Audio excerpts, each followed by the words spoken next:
The whisper that changed everything.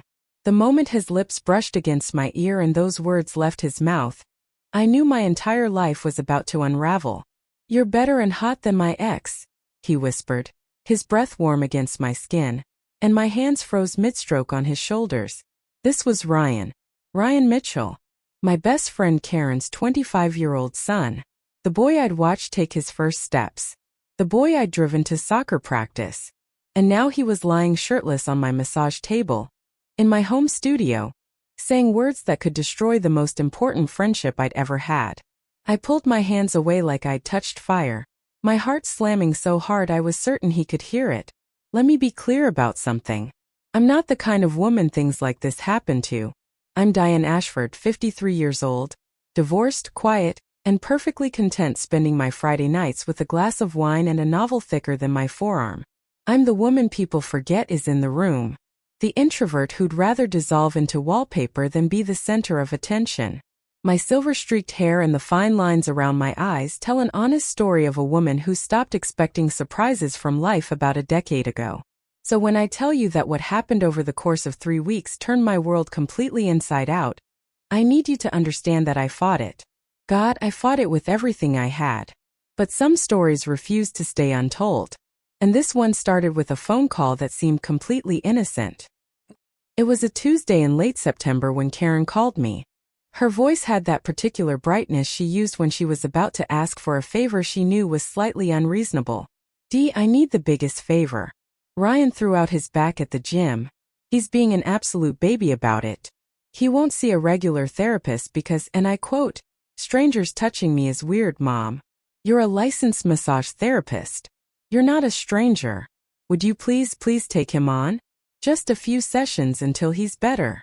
I almost said no. Something in my gut told me to say no. But Karen had been my best friend for 27 years. She'd held my hand through my divorce, sat with me during the darkest nights when I thought loneliness might actually be a terminal condition. "You don't say no to a friend like that." "Of course," I said. "Send him over Thursday. You're a lifesaver, Dee." Oh, and fair warning, he just went through a nasty breakup with that girlfriend of his, Megan. So he might be a little moody. Moody. That was the word she used. What Ryan Mitchell actually was, when he showed up at my door that Thursday evening, was something else entirely. I hadn't seen him in almost 2 years. The last time had been at Karen's Christmas party, and he'd been across the room, just another face in the crowd. I remembered a lanky college kid with messy hair and an easy grin. The man standing on my porch was not that kid. He'd filled out in ways that were frankly alarming. Broad shoulders, a jaw that could cut glass, and eyes so intensely blue they looked almost artificial. He wore a simple white t-shirt that did absolutely nothing to hide the aesthetic build underneath, and his smile when he saw me was immediate and devastating. "Aunt Dee." He wrapped me in a hug before I could prepare for it, lifting me slightly off the ground. He smelled like cedar and something warm I couldn't name. "You look amazing. Did you get younger? Is that even legal?" I laughed despite myself, swatting his arm as he set me down. "And you apparently learned flattery in college." "Put me down, your back is hurt." "It is hurt. Tremendously. I might be dying. Only you can save me." He clutched his lower back with theatrical agony, then winked. That wink. I dismissed the small flutter in my chest as surprise. Nothing more. I led him to my home studio, a small room off the kitchen I'd converted years ago with a proper massage table, soft lighting, and the faint scent of eucalyptus. It was my sanctuary, the one place I felt completely competent and in control. I explained the process professionally, handed him a towel, and stepped out so he could get situated. When I came back in, he was face down on the table, the towel draped across his lower half. The landscape of his back was taut and muscular, and I could immediately see the problem. His lower left side was seized up. The muscles knotted into what felt like concrete when I pressed my fingers against them. "How long has it been this bad?" I asked, keeping my voice clinical. "About 2 weeks. I was deadlifting and something just popped. Story of my life lately. Things just breaking for no reason." There was something underneath his casual tone. A crack in the charm. "Karen mentioned you and Megan split up." "I'm sorry to hear that." He was quiet for a moment. "Yeah, Well, she decided she wanted something different. Someone different, actually. Found him while we were still together. Classic stuff. Very original. That's awful, Ryan. It's fine. I'm fine. I'm a 25-year-old man lying on his mom's best friend's massage table on a Thursday night. Clearly I'm thriving. I couldn't help but smile.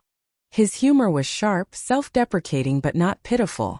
It was armor and I recognized it because I wore the same kind. I worked on his back in focused silence for a while, my hands finding the knots and working them with practiced precision. I've been doing this for 15 years. My hands knew what they were doing even when my mind wandered. And my mind did wander, but only to notice things I immediately scolded myself for noticing. The way his muscles responded to pressure. The small sounds he made when I hit a particularly tight spot. The way his skin felt under my palms. Stop it, Diane. He's Karen's son. He's 25. You changed his diapers. You're really good at this, he murmured into the face cradle. Like absurdly good. Megan used to try to give me massages and it felt like she was trying to tenderize meat. Well, I am licensed. She presumably was not. No, it's more than that. You've got these hands that just know where to go. It's like you're reading my body. That's literally what massage therapy is. He laughed and the sound vibrated through his back and into my palms. There it is. That dry wit.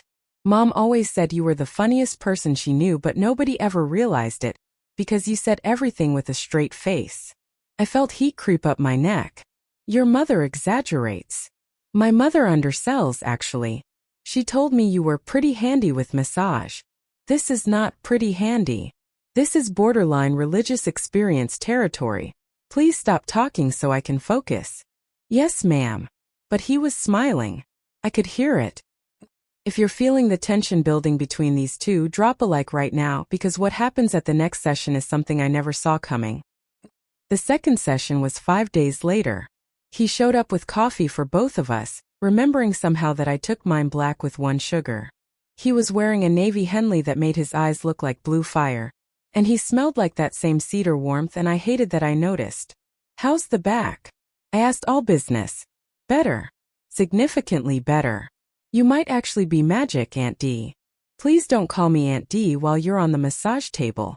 It makes me feel ancient. He raised an eyebrow, leaning against the doorframe of my studio with a grin that was entirely too confident. What should I call you then? Diane. Like a normal person. Diane. He said my name like he was tasting it. Okay. Diane it is. Something shifted with the use of my actual name. Something subtle and dangerous. The familial barrier that Aunt D provided simply evaporated, and in its place was just a man and a woman in a small warm room. I worked on his back with even more focus than before, channeling every ounce of professional detachment I possessed. But Ryan apparently had decided that silence was overrated. Can I ask you something personal, Diane? That depends on what it is. Why are you single? And before you deflect with humor, I'm genuinely asking. My hands pause for just a fraction of a second before resuming.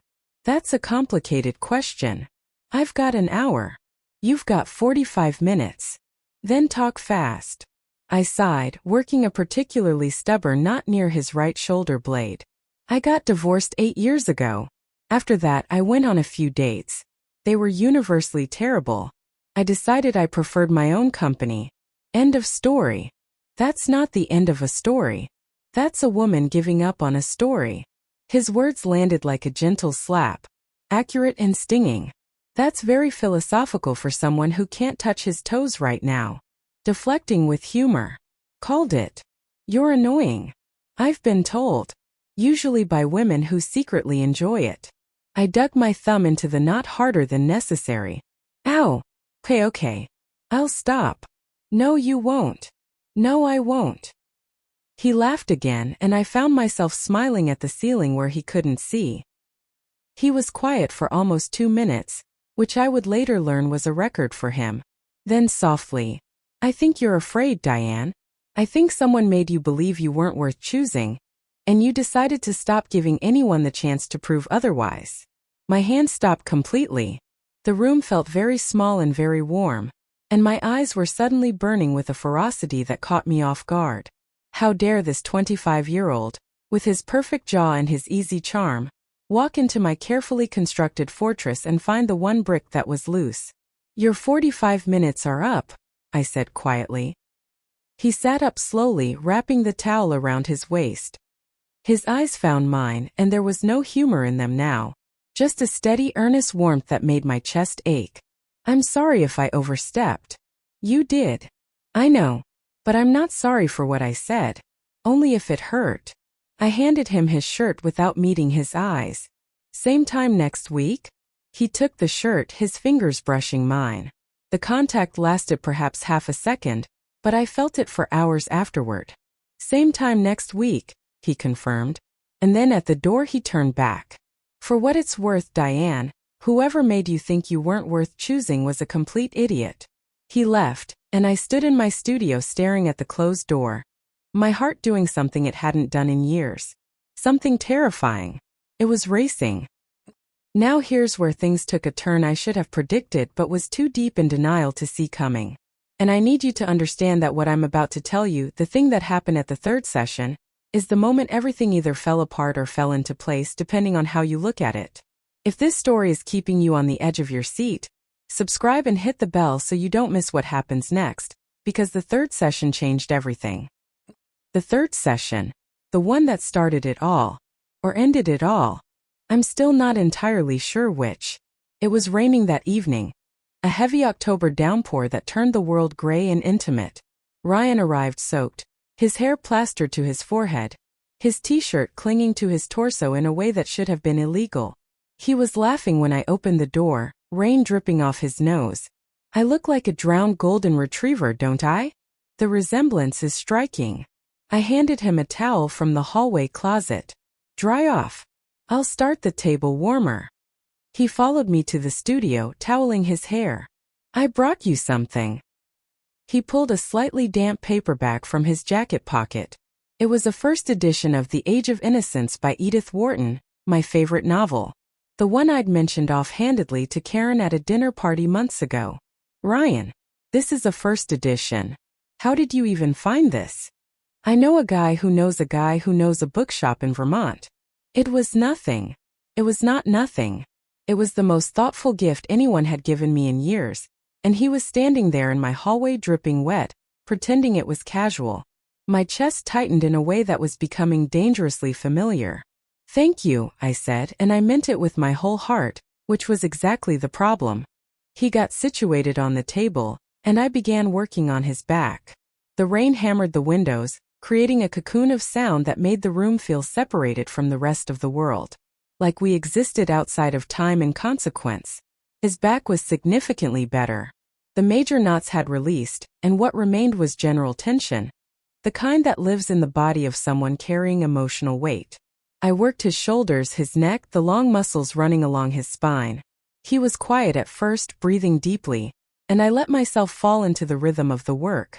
Then my hands moved to his lower back, and I found a new knot deep in the tissue near his hip. I applied pressure, and he let out a low sound that sent a jolt through my entire body. It was involuntary, clearly just a response to the pressure release, but it hung in the air between us like something electric. "Sorry," he murmured. "Nothing to apologize for. It means the muscle is releasing." "Right.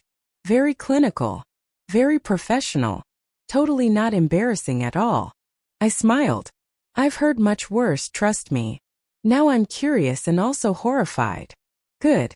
Stay that way." I continued working, and the conversation drifted to lighter things.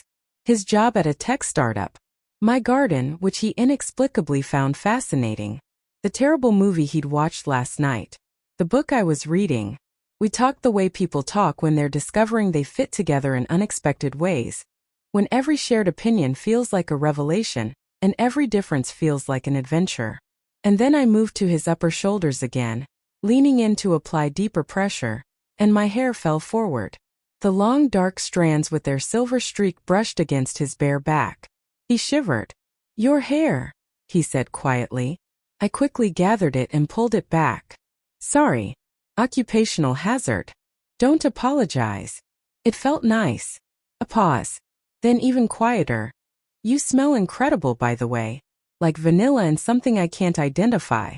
I've been trying to figure it out for 3 sessions. It's narrowly oil.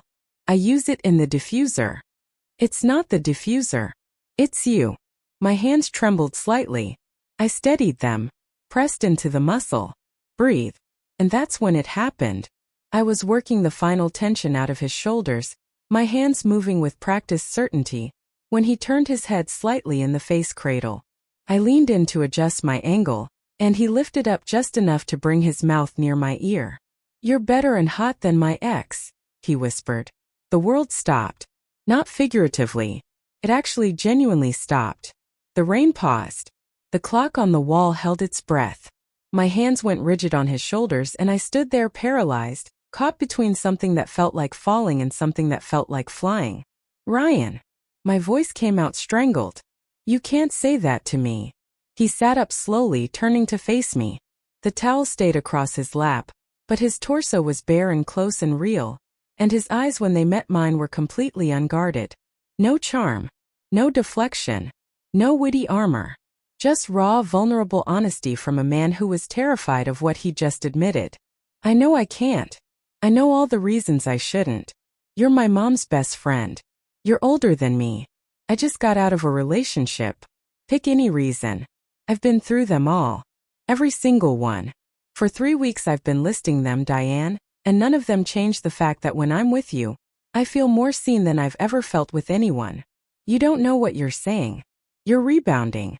You're hurt and I'm being kind to you and you're confused. I'm not confused. Confused is what I was with Megan for 2 years, pretending that surface-level attraction was enough. This is the opposite of confused. This is the clearest I've ever been.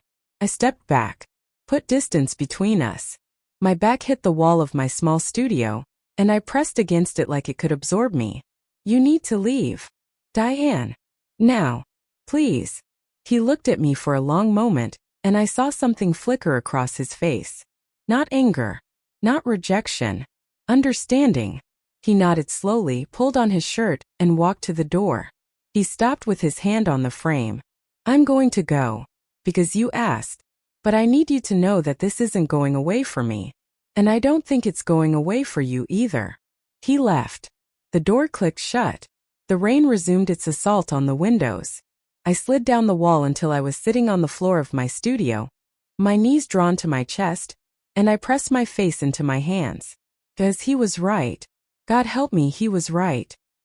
I didn't sleep that night.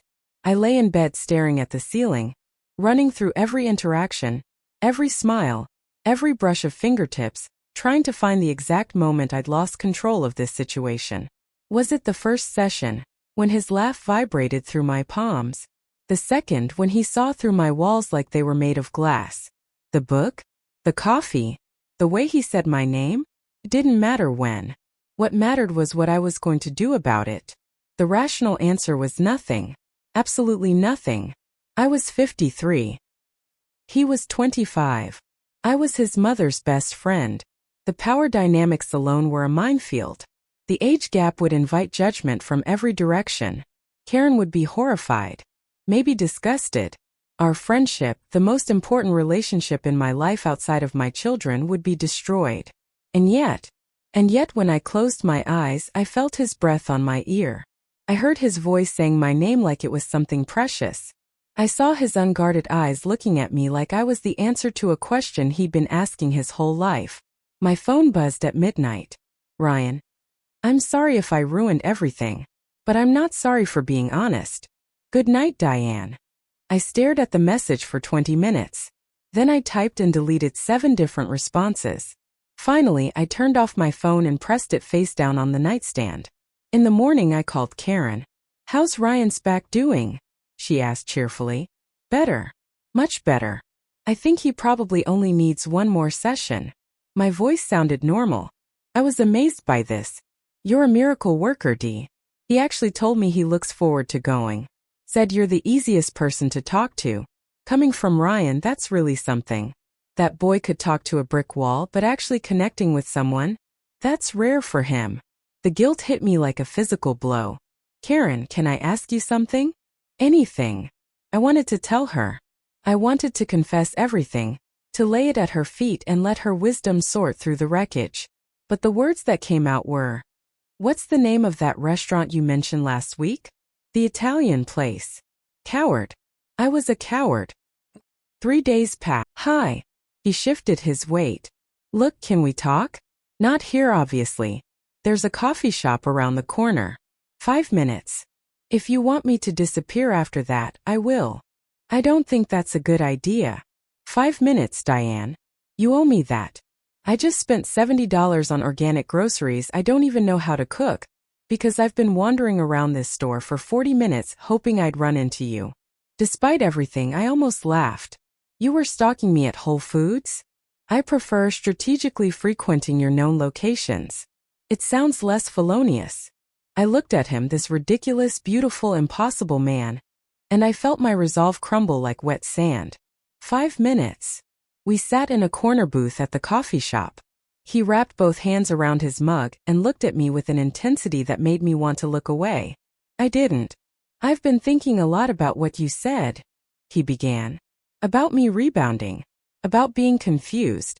And you're right that the timing is terrible and the circumstances are complicated. But you're wrong about my feelings. They're not confused. They're not misplaced. And they didn't start with the massage, Diane. My cup stopped halfway to my lips. What? He ran a hand through his hair, a gesture I was beginning to recognize as his tell for vulnerability. Do you remember Mom's Christmas party 2 years ago? Vaguely. You were sitting in the corner of the living room, away from everyone. You had a glass of red wine and you were reading something on your phone. Everyone else was loud and drunk and performing, and you were just existing quietly, being yourself without apology. And I looked at you from across the room and I thought, that's the most beautiful woman I've ever seen, and nobody in this room has any idea. The coffee shop noise faded to static. Ryan, that was 2 years ago. I know. You were with Megan. I know. And I spent 2 years trying to convince myself it was just a weird moment. Passing thought. And then Mom asked me to come see you for my back, and 5 minutes into that first session, I knew I'd been lying to myself. I set my coffee down carefully because my hands were shaking and I refused to let him see. This can't happen. You understand that, right? Your mother is my best friend. She's the most important person in my life. She's important to me too. I'm not suggesting we hurt her. There's no version of this that doesn't hurt her. You don't know that. I know her, Ryan. I've known her for 27 years. She would see this as a betrayal. He leaned forward. Or she would see it as two people she loves finding something real. You're being naive. And you're being afraid. Again. The same words. The same gentle, devastating accuracy. I felt tears burn behind my eyes and blinked them back furiously. I'm being realistic, I whispered. The world would look at us and see a desperate older woman who seduced her friend's son. Do you have any idea what people would say? Since when do you care what people say? You're the woman who reads alone at parties. You've never lived by anyone else's rules, Diane. Don't start now. We stared at each other across the small table, the coffee cooling between us, and the air felt heavy with everything we weren't saying. I need time, I finally said. Can you give me that? I can give you anything you need. Just don't ask me to pretend this doesn't exist. Okay. Okay. He walked me to my car. In the parking lot, under a sky threatening more rain, he reached out and tucked a strand of silver-streaked hair behind my ear. His fingertips grazed my cheek, and every nerve ending in my body lit up like a city scene from space. Take all the time you need, he said. I'm not going anywhere. What happened next is the part of this story I almost didn't include because it involves the moment I nearly lost everything. If this story is resonating with you, hit that subscribe button and stay with me, because the next part is where it all comes crashing down. 1 week later, Karen showed up at my door unannounced. She had a bottle of wine and a look on her face that I recognized with the sickened certainty of a woman whose worst fear was materializing in real time. She knew. Somehow she knew. We need to talk, Diane. I let her in. My hands were steady, but my heart was in free fall. She sat at my kitchen table, poured 2 glasses of wine, and took a long drink before looking at me with eyes that held 27 years of friendship and right now, something that looked terrifyingly close to anger. Ryan came to see me yesterday. He told me everything. The floor dropped out from under me. Karen, I can explain. He told me he has feelings for you. He told me he expressed those feelings and that you rejected him. That you told him it couldn't happen because of me. I opened my mouth. Closed it. Is that true, Diane? Did you turn him away because of our friendship? Of course I did. Karen, you're the most important person in my life. I would never jeopardize what we have. Nothing happened. I swear to you, nothing happened. She studied me with an intensity that reminded me sharply of her son. The same blue eyes. The same way of looking through pretense to find the truth hiding underneath. Do you have feelings for him? The question hung in the air like a guillotine blade. I could lie. I could deny it, pack it away in the vault where I stored all the things I wanted but wouldn't let myself have. I could save this friendship right now with a single word. But Karen had never lied to me. Not once in 27 years. She'd told me when my marriage was failing before I could see it myself. She'd told me when I was drinking too much after the divorce. She'd told me hard truths with love, always with love, because that's what real friendship is. Yes, I whispered. I have feelings for him. And I hate myself for it. Karen closed her eyes. The silence that followed was the longest of my life. I watched my best friend process the information that the woman she trusted most in the world had fallen for her son. And I waited for the explosion. When she opened her eyes, there were tears in them. Do you know what Ryan said to me? He said, Mom, she's the first person who's ever made me feel like being myself is enough. Not the performance, not the charm, just me. Do you know how long I've waited to hear my son say something like that about anyone? I couldn't speak. I was crying now, silently, tears tracking down my cheeks. I'd be lying if I said this doesn't terrify me. The age difference, what people will say, how complicated this could get. All of it terrifies me. She reached across the table and took my hand.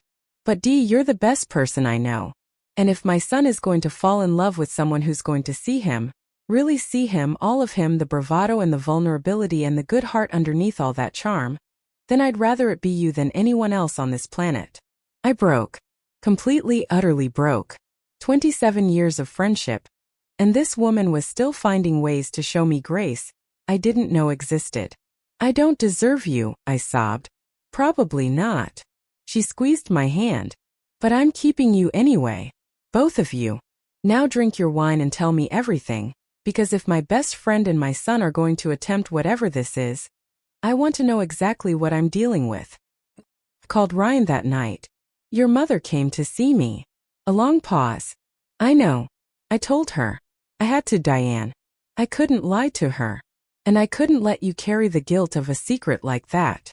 She gave us her blessing. Another pause, longer this time.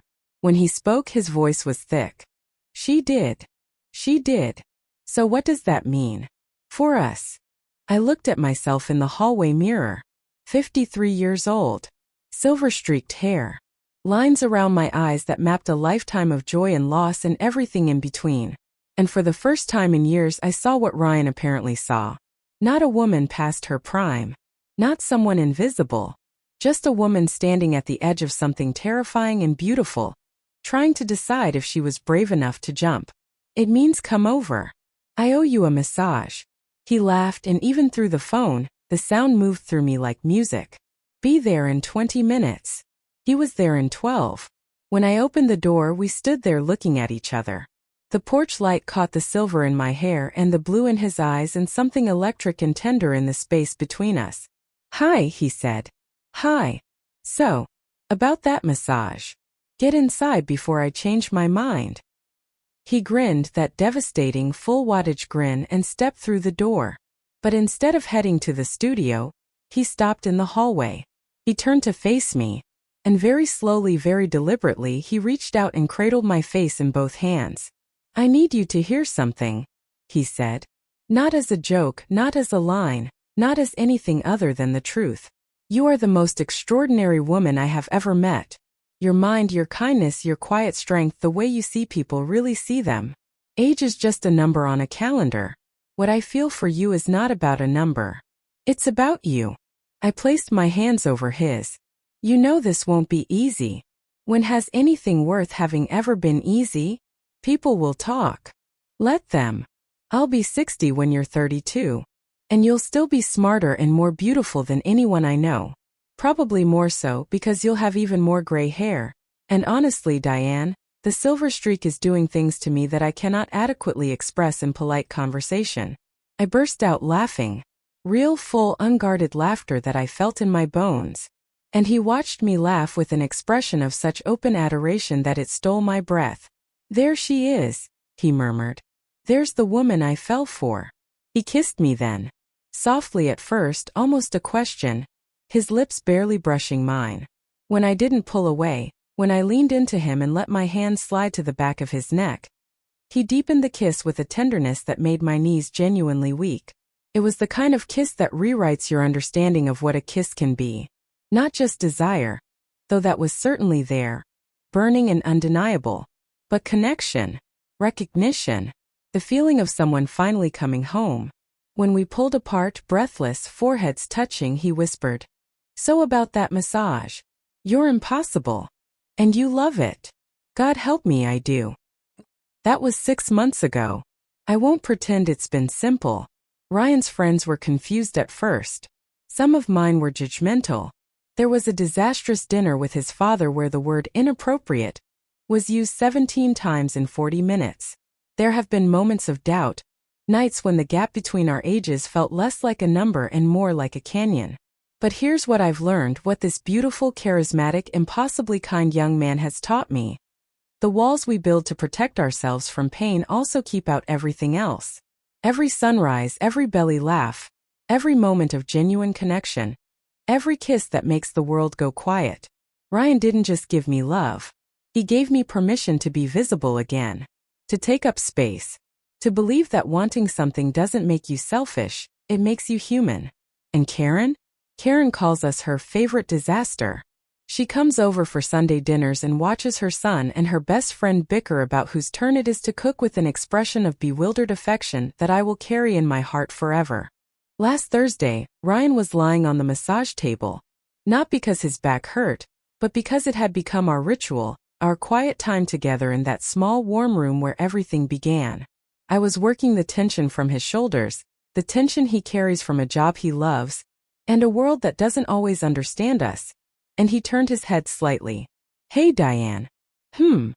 You're better and hotter than my ex." I flicked his ear. He yelped. And then we both dissolved into laughter, and the sound filled every corner of my small house, and it sounded like the life I'd given up hoping for. If you've made it to the end of this story, I want you to know something. Whatever love you think you don't deserve, whatever happiness you've convinced yourself isn't meant for you, whatever walls you've built, because someone once made you believe you weren't worth choosing, you're wrong. You are worth choosing. You always were. Sometimes love shows up in the most unexpected places, at the most inconvenient times, wearing a white t-shirt and a grin that could light up a city. And when it does, you have two choices. You can list all the reasons it shouldn't work. Or you can open the door. Open the door. If this story touched your heart, share it with someone who needs to hear that it's never too late. Like this video if you believe love doesn't follow rules. Subscribe if you want more stories that remind you what it feels like to be alive. And leave a comment telling me, what's the door you've been afraid to open? I'll be reading every single one.